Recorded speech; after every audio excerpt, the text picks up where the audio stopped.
আসসালামু আলাইকুম everyone, welcome back to my channel.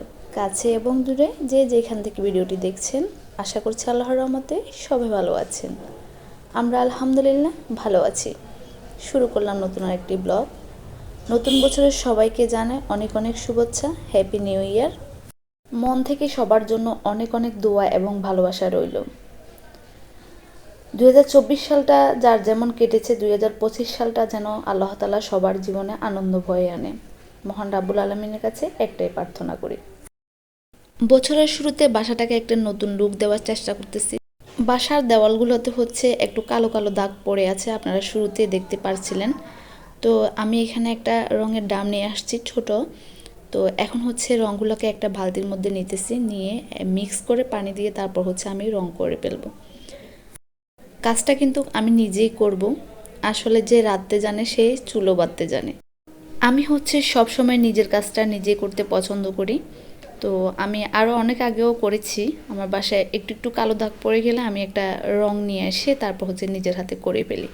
প্রথমে হচ্ছে রংটাকে ভালো করে গুলিয়ে নিতে হবে, যাতে একদম দানা দানা না থাকে। এটা একদম প্লেন হতে হবে রংটা। প্রথম হচ্ছে আমি দেওয়ালটাকে ভালো করে ডলে পরিষ্কার করে নিয়েছি। তারপর হচ্ছে একটা হ্যান্ড ব্রাশ দিয়ে রঙগুলোকে করে নিচ্ছি। প্রথমে এক কোট দিয়ে দেব, তারপর হচ্ছে দ্বিতীয় কোট দেবো আর কি। দেখুন আমি কিভাবে কাজটা করতেছি। আমার কিন্তু রং করতে অনেক সুন্দর লাগে। কেন জানি না ভিডিওতে কালারটা সাদা সাদা আসতেছে, কিন্তু আমার ঘরের কালার ছিল ইয়েলো কালার।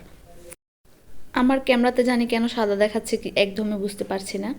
তো আমি আস্তে আস্তে হচ্ছে পুরো দেওয়ালটাকে করে নেব। পুরা রুমটাকে আমি হচ্ছে সুন্দরভাবে রং করে নেব। তো একটা রুম শেষ করে আরেকটা রুম করব আর কি। তো আমি মনে মনে চিন্তা করতেছি, বছরের শেষের দিন আর হচ্ছে বছরের শুরুর দিন, আমি 2 দিনে হচ্ছে রঙের কাজ করেছি। তো আমি জানি না সারা জীবনটা কি রঙের কাজ করব কিনা, এটা নিয়ে মনে মনে হাসতেছিলাম আর কি। তো প্রথমে আমি পুরা রুমটাকে একবার করে নিয়েছি। তো এর রংটা যখন শুকিয়ে গিয়েছে, আমি হচ্ছে আরও একবার করে নিচ্ছি এখন।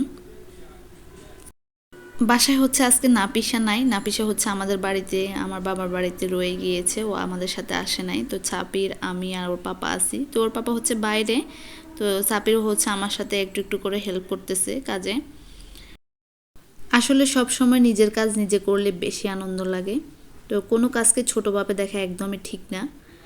আমি হচ্ছে খুব সাবধানে করতেছি যাতে নিচে একদম না পড়ে। মানে বেশি পড়লে তো আবার এগুলো পরিষ্কার করতে অনেক সময়ের ব্যাপার। তো আসলে কিন্তু অনেক কষ্ট এগুলা নিচেরগুলো পরিষ্কার করতে। তো সেই জন্য হচ্ছে আমি খুবই আস্তে আস্তে কাজ করতেছি, যাতে কোনো সমস্যা না হয়। তো এখন হচ্ছে আমি কাজকর্ম সব শেষ করে ঘরটাকে ক্লিন করে নিয়েছি। তারপর হচ্ছে দুপুরের খাওয়া দাওয়া করে নিচ্ছি।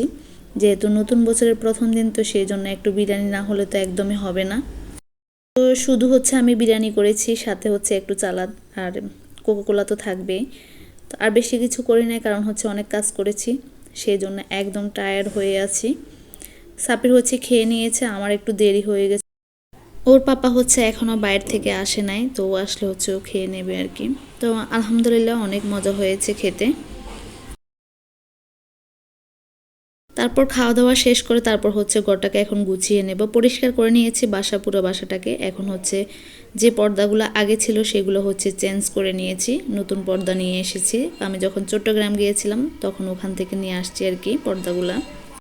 তো সবাই একটা করে কমেন্টস লিখে জানাবেন আমার পর্দাগুলো দেখতে কেমন হয়েছে। এই পর্দাগুলো অনেক বড় বড় ছিল এবং কাপড়গুলো অনেক ভালো ছিল। তো আমি হচ্ছে আপুকে নিয়ে তারপর হচ্ছে মার্কেটে গিয়ে এই পর্দাগুলো কিনে নিয়ে আসছি। তো আমি হচ্ছে 2 রুমের জন্য নিয়ে আসছি, আরেক রুমের জন্য আনি নাই। তো ভাবতেছি ওটা আমাদের ফেনী থেকে চেঞ্জ করে নেব আর কি। এদিকে আমাদের কাপড় চোপড় তারপর হচ্ছে পর্দার জন্য একটা ব্যাগ হয়ে গেছে, সেই জন্য আনতে কষ্ট হবে, এই কারণে আমি হচ্ছে 2 রুমের জন্য নিয়ে আসছি আর কি। তো দেখি সময় করে আমাদের ফেনী থেকে আরেক রুমের জন্য পর্দাগুলো নিয়ে নেব। এখন হচ্ছে আমি ম্যাট্রেসের মধ্যে একটা বেডশিট বিছিয়ে দেব। এই বেডশিটটাও আমি চট্টগ্রাম থেকে নিয়ে আসছি। এটা কিন্তু অনেক সুন্দর ছিল, বেডশিটের কালারটাও কিন্তু খুব সুন্দর ছিল, কিন্তু ক্যামেরাতে কেন জানি না কালারটা একদম সাদা সাদা আসতেছে।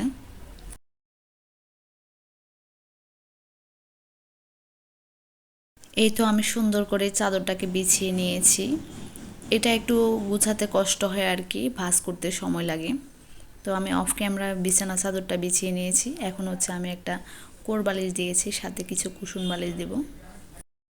আমার ভিডিওগুলো যদি ভালো লেগে থাকে আমার চ্যানেলটি সাবস্ক্রাইব করে নেবেন এবং আমার ফেসবুক পেজটা ফলো দিয়ে দেবেন।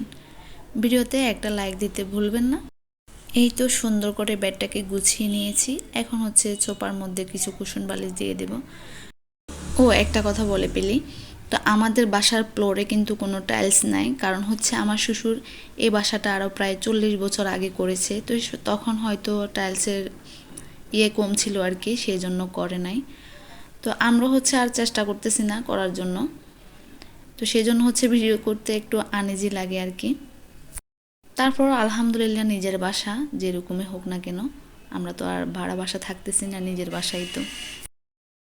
আলহামদুলিল্লাহ মোটামুটিভাবে আমি বাসাটাকে গুছিয়ে নিয়েছি। যখন ভিডিওতে ভয়েস দিতে যাই তখন হচ্ছে বাসার আশপাশ থেকে অনেক শব্দ আসে, মানে এটা হবে যখনই ভয়েস দিই তখনই এই শব্দটা আসে। যেহেতু রাস্তার পাশে বাসা সেই জন্য একটু ইগনোর করবেন আর কি সবাই। ব্যাটের পাশে হচ্ছে আমার এখানে একটা শোকেস রাখা আছে, তার উপর একটা ওভেন আছে। তো এখানে হচ্ছে এই জায়গাটাতে আমার সেলাই মেশিনটা রেখেছি। যেহেতু বাসার রুমটা একটু ছোট, তো সেই জন্য এখানে একটু জিনিসপত্র রাখতে একটু অসুবিধা হয়। তো এই রুমটাকেও আমি খুব সুন্দর করে রং করে নিয়েছি, আর হচ্ছে এই যে এভাবে গুছিয়ে নিয়েছি আর কি। আমার যতটুকু আছে ততটুকু আমি হচ্ছে খুব সুন্দর করে গুছিয়ে রাখতে খুব পছন্দ করি, মানে পরিপাটি থাকতে আমার বেশি ভালো লাগে। তো সব সময় আমি গুছিয়ে থাকতে পছন্দ করি, সেই জন্য গুছিয়ে রাখি। আজকে এ পর্যন্ত। সবাই ভালো থাকবেন, সুস্থ থাকবেন, আমাদের জন্য দোয়া করবেন। আল্লাহ হাফেজ।